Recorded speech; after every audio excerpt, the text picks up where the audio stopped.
Welcome home to USA Global TV and Radio, a place where dreams take flight, with authentic storytelling, diverse perspectives and meaningful conversations, where global stories unite and bridges are built beyond all borders. Discover world-class education, entertainment, hope and inspiration. Together, we're building bridges worldwide. Subscribe to our channel, USA Global TV. Download our app, USA Global TV. Be our guest or join our team. Visit usaglobaltv.com. Thanks to our founder and executive producer, Dr. Jacalyn Kerbeck. Music score by Yeffy Tang from Cloud Road Music.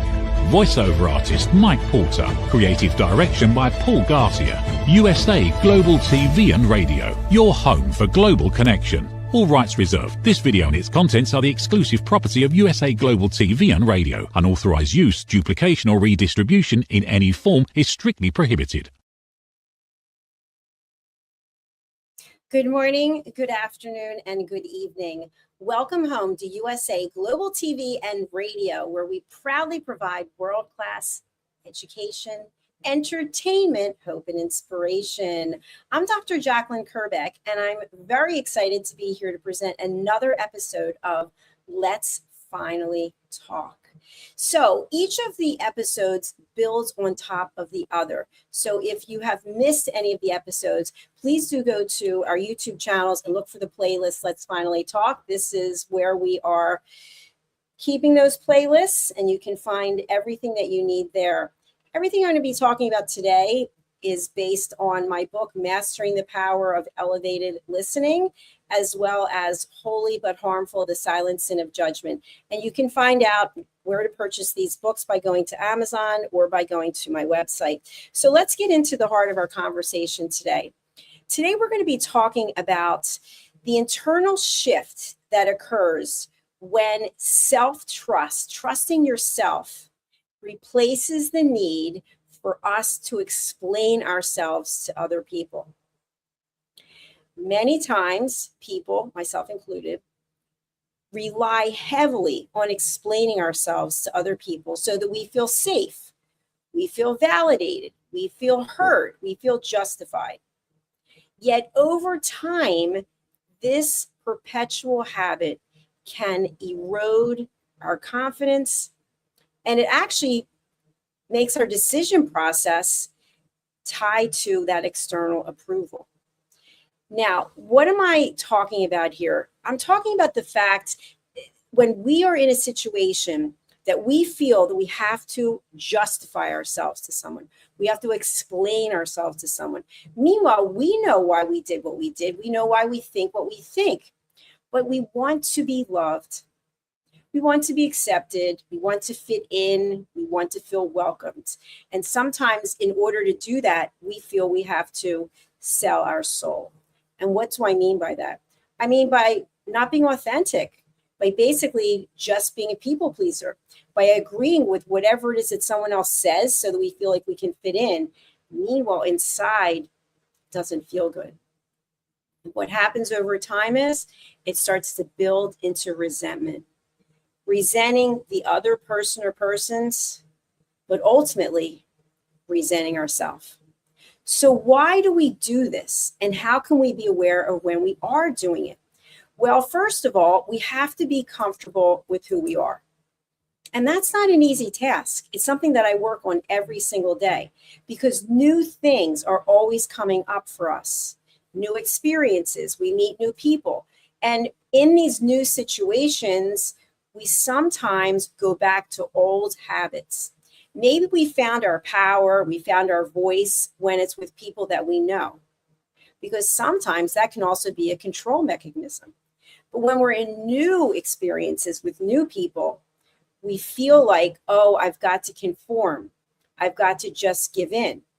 Or we might go the exact opposite and we might take a platform. We might stand and just, I'm not saying actually physically stand, we can, but we might feel like, oh, I've got to be in command of the situation. I've got to tell them this is how it's going to be. And so in that situation, that's an extreme on the other side. So today I want us to think about what it truly looks like when we trust ourselves. How will we know?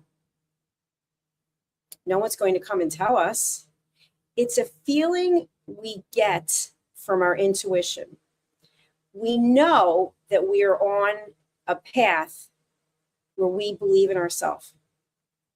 And there's no greater feeling. Sometimes it can happen quickly.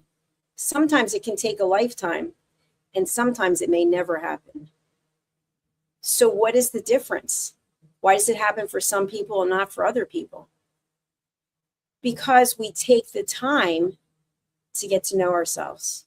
We actually look at the good and we look at the bad and we look at the ugly. Now, I don't like to label per se good, bad, and ugly because that could be judgmental. What I mean by that is we look at what works, what doesn't work, and especially what doesn't feel comfortable in our skin. Someone said to me, and I don't even know who it was decades ago, we have to be able to be comfortable living in our own skin. When no one's around, there's no one to vent to. It's just you and you. Do you feel comfortable in your own skin? Do you feel like you've been people pleasing? And we all people please to some degree, I would think. That's a generalization. But I know sometimes it seems easier just to say yes so that the conversation ends. But that doesn't actually mean that we feel good about it. So we have to set boundaries. And setting boundaries is something that takes time. Because we can put a wall up, that's a boundary. But is it a healthy boundary? I don't know. And so we're going to discuss what are some of these ways that we can know and know what to do so that we can trust ourselves. So if you have any questions while I'm going through, you have any comments, here's what I would just ask.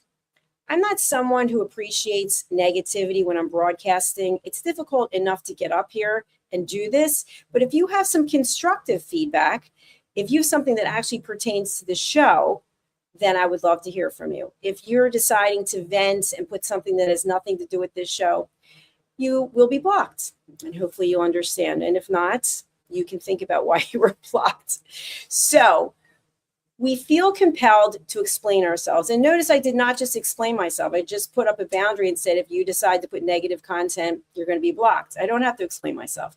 And that's because I trust what I'm doing. I know that I am bringing forth decades of experience, whether it's related to the education I have, the work life experience I have, but I have certain skill sets and experience that I'm here to share with you today.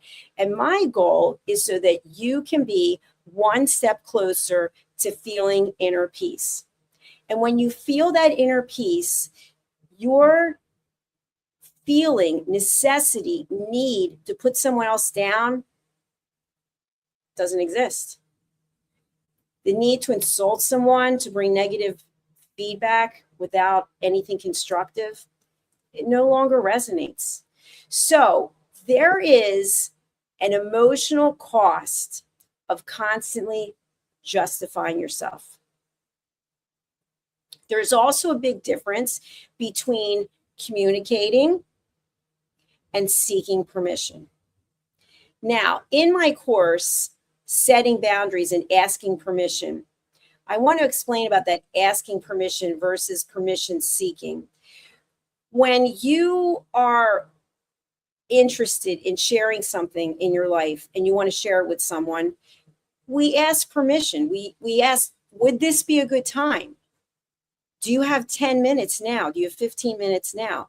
As opposed to seeking permission on how to think, seeking permission on how to feel, seeking permission on how to make life choices. So what I found is that when we have trust in ourselves, this is kind of like a lid. It just fits nicely on. It quiets the need to explain. Now, that's not a lid on a boiling pot. That's just a lid on going back and forth and justifying yourself in a conversation. When you trust yourself, the need to give an explanation is no longer a sense of urgency. Have you ever felt that way, that sense of urgency? I just want him to understand. I just want her to understand. Ask yourself why. Why do you need someone else to understand? Because you need to feel validated? Now think about this. It's just as easy to ask 15 people, 20 people, 100 people a question about what you're going through. And you may get half the people agreeing with you and half the people don't agree with you. So how does that help? Maybe 90% of the people, maybe 100% of the people do not agree with you. What are you going to do with that information? I think that's something that we really have to ask ourselves, because if you're asking for validation, if you're asking for justification, what are you going to do with the information? How is it going to positively impact the choices that you make? Many times it's just a distraction. And sometimes it's just a way to delay making a decision. Well, I haven't heard from everyone yet. Well, I haven't gotten all the feedback yet. Therefore, we're giving ourselves permission not to do something or to do something. But again, it hangs heavily on what other people think. And you may have a fan group. You may have, as an influencer, people who follow you, or as someone who is not in the public domain. Maybe you have a group of friends and they support you. But then maybe it changes. Maybe something happens and they no longer support you. How important was that opinion?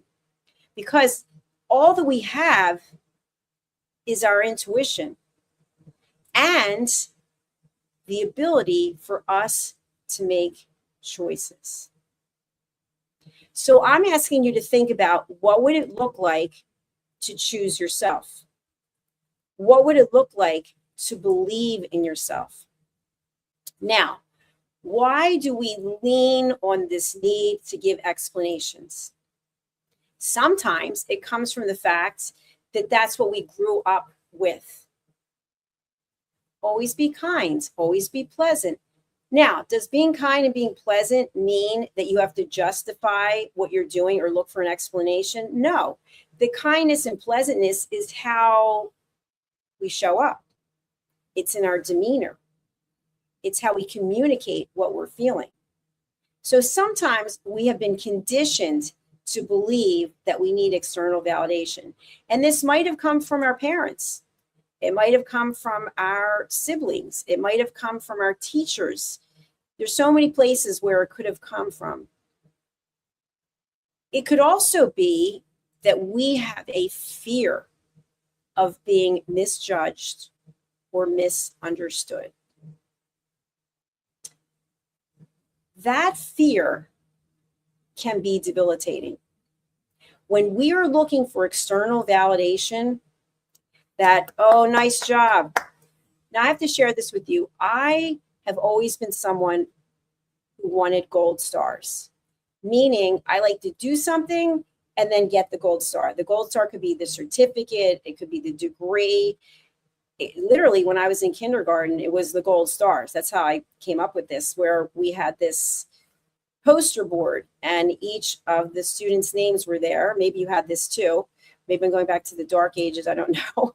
But we would get gold stars or not each day for participating or handing in our homework or whatever the case may be. So I always wanted those gold stars. Today, I look at gold stars in a completely different way. Now, I decided, for longevity's sake, I was going to give up certain things in my life. And it's kind of a personal journey, so I'm not going to go into it, but I don't need any external validation from anyone. I live by myself. There's no one here going, hey, great, nice work. No, it's just me congratulating me feeling good about me. And today, which I will share with you, I'm wearing a jacket that is probably 15 years old that I couldn't get on last week. And now it fits. And so I share that with you because whether you like it or you don't, doesn't matter to me. And I don't mean that in a mean way. I just mean that to me, I know that what I'm doing is working. Now, if I were to open it up for questions and debates, what do you think about this jacket fitting? I could get some positive comments. Maybe I get some negative comments. Maybe I wouldn't get any comments at all. And maybe if I was using my belief system, my value system, maybe I would be going down a different path because my feelings were hurt or because I wasn't getting all positive feedback. And now I'm derailed and I'm thinking, oh, people don't think I'm doing the right thing. I know I'm doing the right thing. So what you think is your personal opinion and you're entitled to that. So I share that because I want you to start to think about what your life would be like if you didn't need external validation from other people, if you didn't have to justify why you think the way that you think. Sometimes we are asked to justify the way we think and feel because of the way we're expressing ourselves. So let's not get lost here because this is an important part of the message. When we express ourselves in a respectful, dignified manner, that is very different than we expressing ourselves using hostility and hatred. And I'm going to keep bringing this up over and over again because I see it so often on social media. We even have a comment right now from someone that's very negative. So sorry, goodbye, you're blocked. And it has nothing to do with this show. People just feel like they use social media and the public forum to put whatever their political views are. But my question to you is, what are you doing about it that's positive? Are you volunteering? Are you doing something in your own community? Are you doing something in your own home? So when we think about how important it is to believe in ourselves, to trust ourselves, what are we surrounding ourselves with? Are we friends with people who are filled with hatred and anger? Are we watching things on the television that get our blood pressure up? And if you are, think to yourself, what is it about this negativity that you are so drawn to? Because it becomes insidious. It starts to live inside of you. It starts to be part of who you are every day. The decisions that you make, the things that you do, they all are impacted by what you surround yourself with. So learning to trust yourself is setting up boundaries. And I mentioned you can set up a wall. Now, a wall, people have to actually climb over, right? And then they get to the top and you're like, hey, I don't want you coming through anyway. So we still have to deal with people. So setting a boundary means that you state, this is what I stand for. This is what I'll accept. And from after here on, it's not coming into my life. Does that mean that you should go and post on social media how much you hate this and how much you hate that? Go work on yourself, because if you're working on yourself, you're not going to be filled with hatred. You might not agree with everything, but you find a way, in a peaceful way, to express yourself. Because if you're not, you're part of the problem. And you might be offended by that, but think about it. If everyone was in a place of inner peace, where you really, truly respected yourself, and you surround yourself with other like-minded people who are respectful, peaceful, filled with grace, there would be no need for all of the anger. But yet, the anger continues. And if you don't know why you're so angry, maybe you can reach out and get some help. It's possible you can figure it out yourself. You can start writing things down. This is not a show about anger. And I see we have some comments about anger. Yeah, I don't know where anger issues are coming from. It's, sometimes it's a result of a chemical imbalance. Sometimes it's a result of being in an environment that is constantly challenging. Sometimes it's a result of our upbringing. So I can't say on an individual basis why a specific person is angry. But what I do know is, with the work that I've done on myself and the work that I do with my clients, it's learning to observe the emotions that come up. And you can say, okay, I feel angry now. Okay. And you give yourself a time limit. And the time limit for me is 10 minutes. And you might say to yourself, 10 minutes? How can you possibly? Because I have a system. I will spend 10 minutes at the most. One time I was upset for an hour. And after that, I say to myself, what is the solution? Because when we're in a highly emotional state, we lose focus of what the issue even is. We have someone writing in, I don't know where my anger comes from. That's what I'm talking about. You've lost focus of where the anger is coming from. So, and again, there are extreme cases. There are cases, I don't know if this is this person's case. There are cases where people need to seek outside help. Now, it could be a coach, it could be a mentor, it could be a therapist. I don't know what the situation is. I am not a medical doctor. I have a doctorate in business administration, but I'm not a medical doctor. What I am sharing with you is that when you say to yourself, I will permit myself to feel these emotions, and then I will have a time limit where I will say, you know what? That's enough. I'm going to switch my perspective. I'm going to look and see all the things that I have that I'm grateful for, because trust me, each and every one of us has something to be grateful for. And it could be as simple as you woke up today, because there would be how many people who would trade places with you, people who are not here, children who were killed, people who would say, you know what, I'd like to have another chance. So we're all here. So we get to make a choice. Will we fill our life with affirmations of positivity, of giving thanks, of being grateful? Or will we be part of the people? There's someone else here. Yeah, which I'm deleting, no explanation. Negativity, sorry, not a place on my TV shows. You can give constructive feedback, but anger and negativity about politics, not the place for it.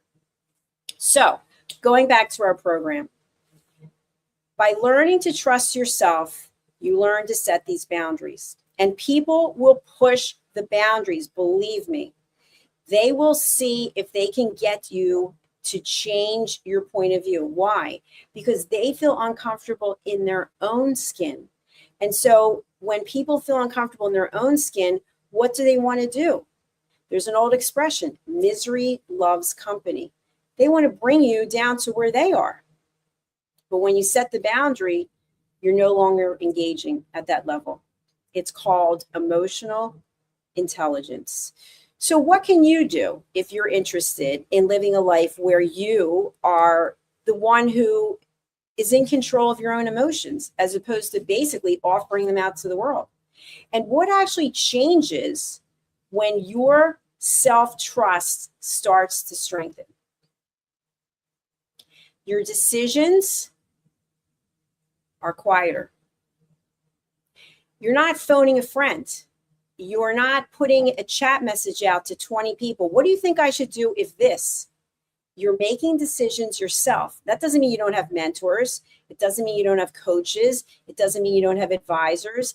And again, if you're not in the public domain or you don't have a business, those three terms, mentor, coach, advisor, they might not resonate with you. But we all have someone or someones who are in our life that we lean on, that we trust. And that doesn't mean that we have to have their approval, but it might be someone we feel we can trust to just listen. It also means when we're shifting into self-trust that we're making choices, but we're not explaining them. Have you ever made a decision and you didn't tell those closest to you, and later they'll say, I can't believe you didn't tell me that? Well, why can't you believe it? Why do I need to tell you what I'm doing? Are you telling me everything that you're doing? And if so, why? Think about these things. Think about your own life at this moment without any judgment. And when the show's over, think about it without any judgment. Are you truly at peace with who you are?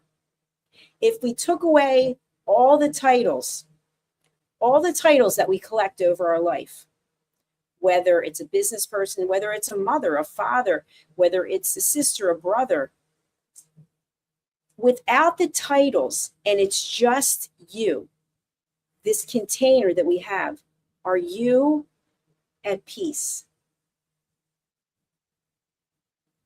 Are you open to the concept of releasing the need for people to agree with you?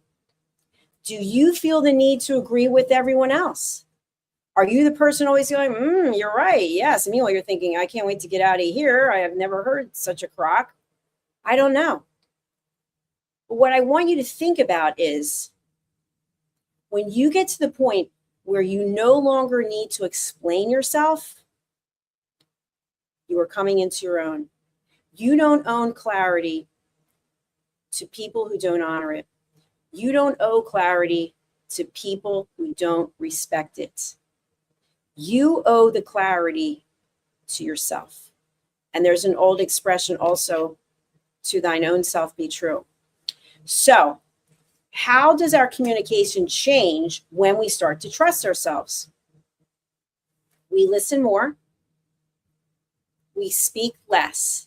But when we do speak, we do it intentionally.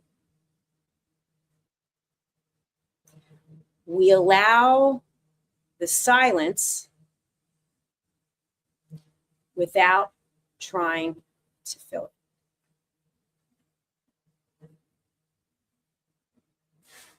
We let our actions, what we're doing, replace explanations.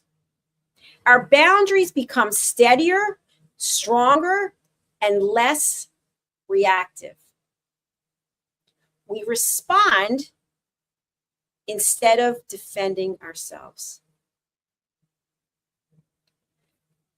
This clarity that I am sharing with you, that I hope is resonating with you, it does not need to be defended when it's coming from your alignment. I'm going to go back to the 3 questions that I always ask you to consider every single day, day after day after day. Before you speak, before you text, before you email, before you post, before you phone someone, is what you're going to say kind? Is it necessary? Is it true?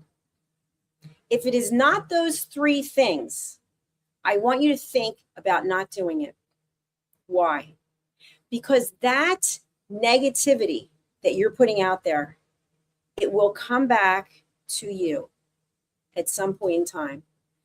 So you might have offended someone. You might have hurt someone. You might have said something that you thought was really funny. And it may really hurt another person. And I've mentioned this before, but I did some research, and what I found from a study that was from one of the Ivy League schools, that when we say something that hurts someone, they can forgive us, but it may take up to 20 years for them to forget what we said. And when someone says, oh, I was just kidding, they weren't kidding. They feel embarrassed. So now they're trying to explain themselves, right? They insulted you potentially with a passive aggressive comment, and they try to justify it by, oh, I was only kidding. Or, oh, I didn't mean that. Explanations. So start to listen to the explanations you're giving and the explanations you're getting. And at some point, when you've done the work, when you have the clarity, when you don't feel like you need to be in a place of critiquing other people and just trying to be so evil and just being hateful and angry, you will have an epiphany. And it will come from the fact that now you have this new lightness in you. And you can see, you can hear, you can feel when someone is judging you. And when they start to explain themselves, you'll know it for what it is. And by the way, don't try to change their minds. Don't try to get them to believe in what you're saying, because they're not where you are. They don't have the emotional intelligence yet that you have.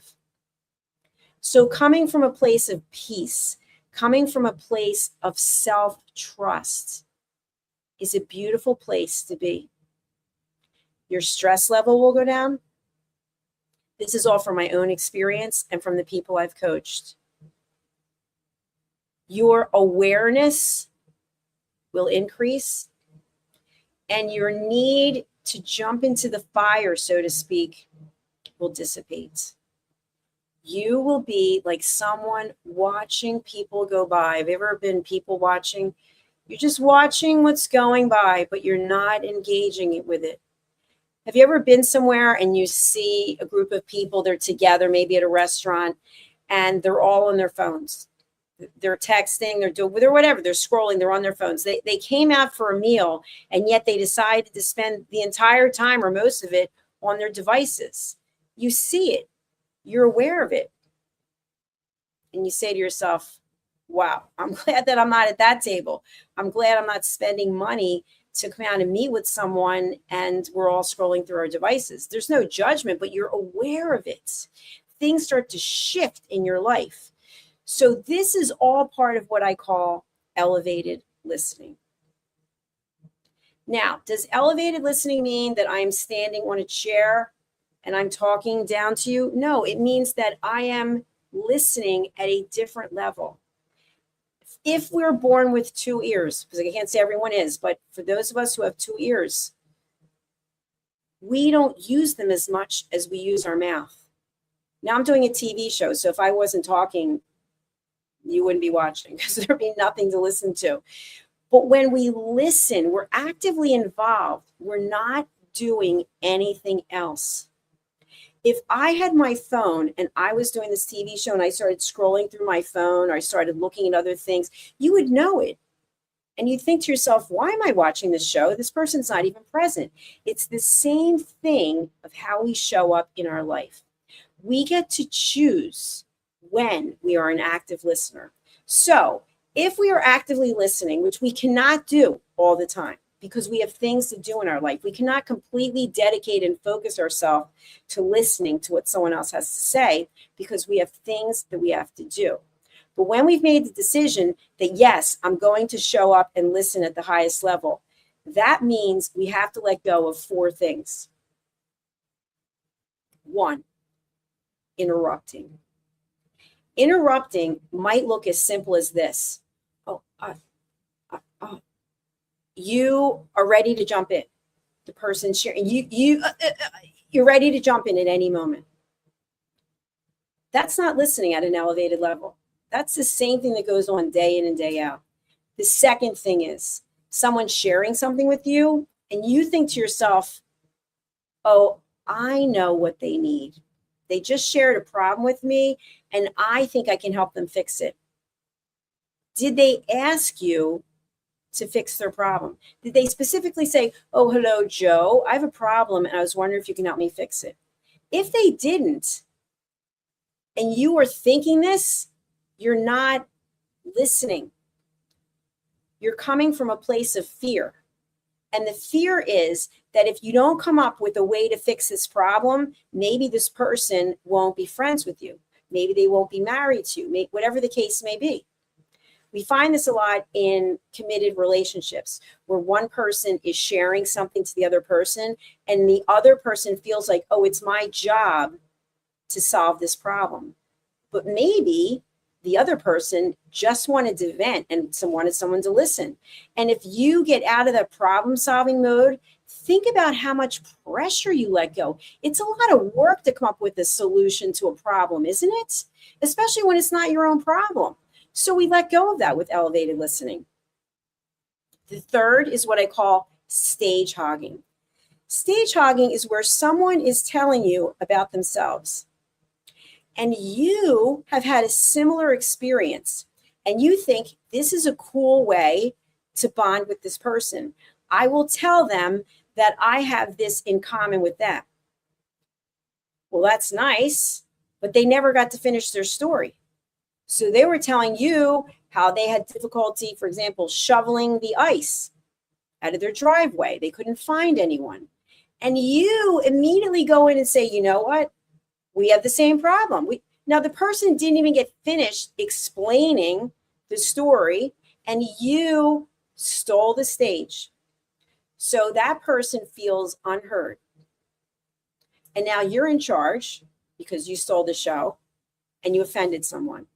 Was it worth it? The last one is the toughest one.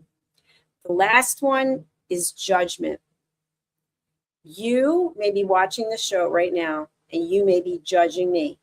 You may judge the way I look. You may judge the way I speak. You may judge this television network. You could spend all your life judging other people.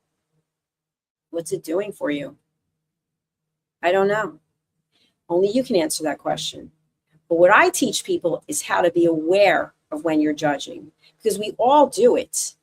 Even I do it, and I catch myself. So when we're being judged, what can we do? When we are judging, how can we stop? So listening at an elevated level means when someone's sharing something with you, and let's say you have a completely, totally different perspective than what they have, in here you're judging them. You're labeling them. Oh, he's one of those. She's one of these. And you're no longer listening. You have now put people into boxes. You know, a sock drawer, I've heard this analogy for other reasons, but sock drawer where all the socks are lined up. Maybe yours are all thrown in there, but I know people have socks lined up with these different partitions. You start putting people into these boxes. That's a judgment.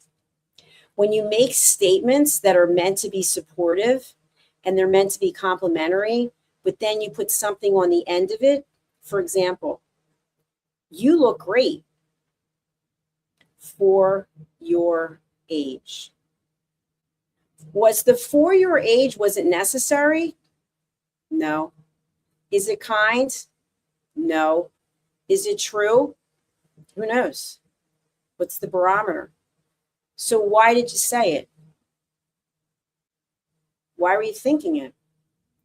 That's what elevated listening is about. And so I teach courses on elevated listening. All of our TV show hosts are trained and certified in elevated listening, because when someone comes on our TV network, we want them to know that they have a safe space to share what they have to share. There's no script. I'm coming to you extemporaneously right now. So I teach that to people. And that's what I want you to take away from this program, is that you have a choice. Maybe you made some mistakes yesterday. Maybe you just made some mistakes. You have a choice. You can be honest with who you are and say to yourself, how much time am I spending working on me versus judging other people? How much time am I spending? And I'm a huge advocate of social media, by the way, because I think social media connects us in ways we've never been connected. But are you using the social media in a positive way? And I'll give an example. I was on Instagram and I saw an ad for the Wharton School of Business. And for those of you who don't know, the Wharton School of Business is one of the top, if not the top business school in the country. And it was about a program they were offering, Chief Strategy Officer. So I saw it over and over again, it just kept popping up. And so I decided to apply. And I thought, I don't know if I'm going to get in because of my age. And of course, no one could blatantly say we're not taking you because you're 62. But I got it. And so my point is that I wouldn't have even known about it if it weren't for social media. But if you're using social media as a way to vent your anger about what's going on in the world, why? What good is it doing? Think about it. What is it changing? You have the ability to work on yourself and change yourself, as opposed to joining the masses and putting negativity out there, which keeps perpetuating and nothing's being done about it in terms of promoting it in that capacity. That doesn't mean the things that you're upset about will not be addressed, but they're not going to be addressed because you're spending your time filled with hate and on social media. Use social media for positive. Find someone who inspires you and then follow them. Start to follow the things they're suggesting. Find someone you can help. I'm happy to be a peace ambassador. And so I've had 3 different rounds of training just in less than a year. And so to me, I'm constantly looking for ways that I can bring peace into the world, which is one of the reasons why I do this show. I have other things to do. I don't need to be here. This is something I'm doing because I feel so strongly about it. And I'm hoping that at least one person out there will take something away from what I'm sharing. So think about, how do you spend your time? If someone were to look at your social media posts, if you're on there, what conclusion, although it may be judgmental, but it might just be everything you post is negative and filled with hate. What is the perception that you are putting out into the world? How do you want to be remembered? What is the legacy that you are creating that you personally have control over right now? I'm Dr. Jacalyn Kerbeck, and it's been a pleasure to be here with you today on Let's Finally Talk. If you haven't done so, I would love for you to subscribe to our channels. We have 2 YouTube channels, USA, Global TV and Radio, and Dr. Jacalyn Kerbeck. Please go over to YouTube. We are streaming right now on 8 different platforms, and this program will be distributed by our distributors on many other platforms as well. But YouTube gives us real information. If you want to learn more about elevated listening, you can purchase my book. It's available at fine bookstores all over the world, and it's also available at Amazon. And in there, you will find very good, useful exercises to keep yourself on point with being at peace. And if you want to learn more about judgment, this book has over 100 phrases, statements that are filled with judgment. Maybe statements that you're making, maybe statements that people have said to you. Be aware of it. And how can you react or not react when you're being judged? And when you start judging someone else, what can you do to basically control yourself? Because if you think of the outcome of how you're offending someone, maybe it's someone you don't even know, just because you're so unhappy with yourself. That's what it comes back to. I want each and every one of you to be filled with happiness and with peace. I want you to feel comfortable in your own skin. And so if you're not there yet, it's not too late. You can start right now, rewiring your mind. And if I can help you, please do reach out. My contact details are in the show notes, and you can always find me on our website, usaglobaltv.com. Signing off for now, and we'll be back with our next show. If you want to leave a comment of something that resonated with you, please do. And I look forward to coming back and speaking to you for our next show. Thank you again. Goodbye for now. Is it true? Is it kind? Is it necessary? In a world quick to judge, one book dares to reveal the hidden cost of silence. Discover Holy but Harmful, The Silent Sin of Judgment, How Hidden Judgments Destroy Relationships and Damage Lives by Dr. Jacalyn Kerbeck. The Amazon #1 bestseller that's transforming the way we understand ourselves and the way we see others. Pick up the companion workbook to uncover your own hidden judgments and learn how to break free from them. Available now on Amazon and at fine bookstores worldwide.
viewers and listeners of USA Global TV and Radio for joining us today. We're honoured to have your time and attention as part of our global community. At USA Global TV and Radio, we believe in the power of authentic conversations, meaningful connections, and creating a world of possibilities together. Want to be part of something bigger? Join our team of elevated listeners at usaglobaltv.com, a space where your voice matters and your ability to listen transforms relationships. Stay connected with us across all our platforms for thought-provoking discussions, expert insights, and empowering stories. Subscribe to our channels at youtube.com/c/USA Global TV. Follow us on social media and explore the endless opportunities we're creating for growth, learning, and inspiration. Together, we're not just broadcasting, we're building bridges and changing lives one conversation at a time. For inquiries, contact us at info@usaglobaltv.com. Produced by Executive Producer and Director Dr. Jacalyn Kerbeck. Voiceover by Mike Porter. Creative direction by Paul Garcia. All rights reserved. Visit usaglobaltv.com to view our full terms and conditions.